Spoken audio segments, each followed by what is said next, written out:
Kalau sampai ada komentar gitu ya saya sedih.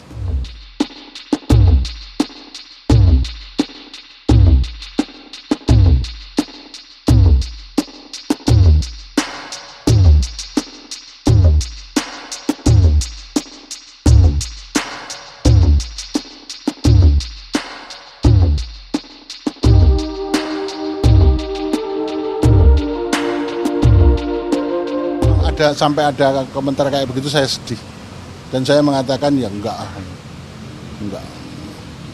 MK ya Mahkamah Konstitusi, ya kan? Enggak, kalau saya enggak. Dan saya kalau memang ada orang yang menganggap begitu saya sedih sekali. Pengalaman saya sebagai hakim Mahkamah Konstitusi sudah 12 tahun saya. Kalau sampai ada komentar begitu ya saya sedih. Ngeri lah bagi saya. Ya. Menjaga bersama-sama Mahkamah Konstitusi.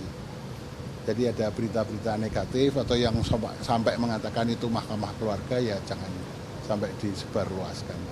Itu enggak baik.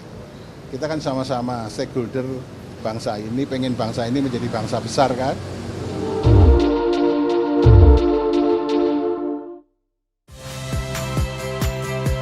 Saya Friska Clarissa. Saksikan program-program Kompas TV melalui siaran digital, pay TV, dan media streaming lainnya. Kompas TV, independen, terpercaya.